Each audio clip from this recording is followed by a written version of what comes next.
This is one of the apps I use most often. Gives you the temperature, wind speed, and wind direction, so you know if it's safe to fly, right?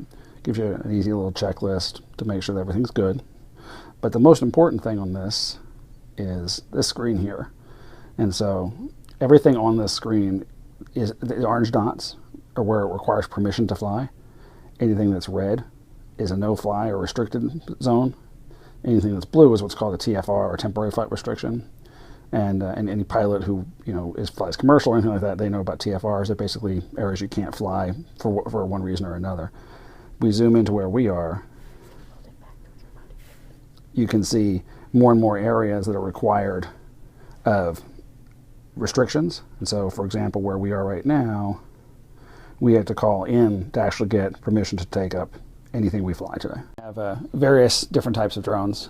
Most of what I do is just hobby flying. I've done a couple aerial photography shots for some friends if they needed to map a roof, or if they needed to do some shots from above ground for a family event. But most everything is just kind of hobby flying. The biggest issue we run into right now is the FAA is trying to pass, or has passed already, one mandate for drones, keeping them under 500 or under 400 feet, and then line of sight flying, which is one of the biggest things, because if you're going to do first-person video or fly over long distances, you're not going to see it right away. You're not going to see the drone in your vision all the time.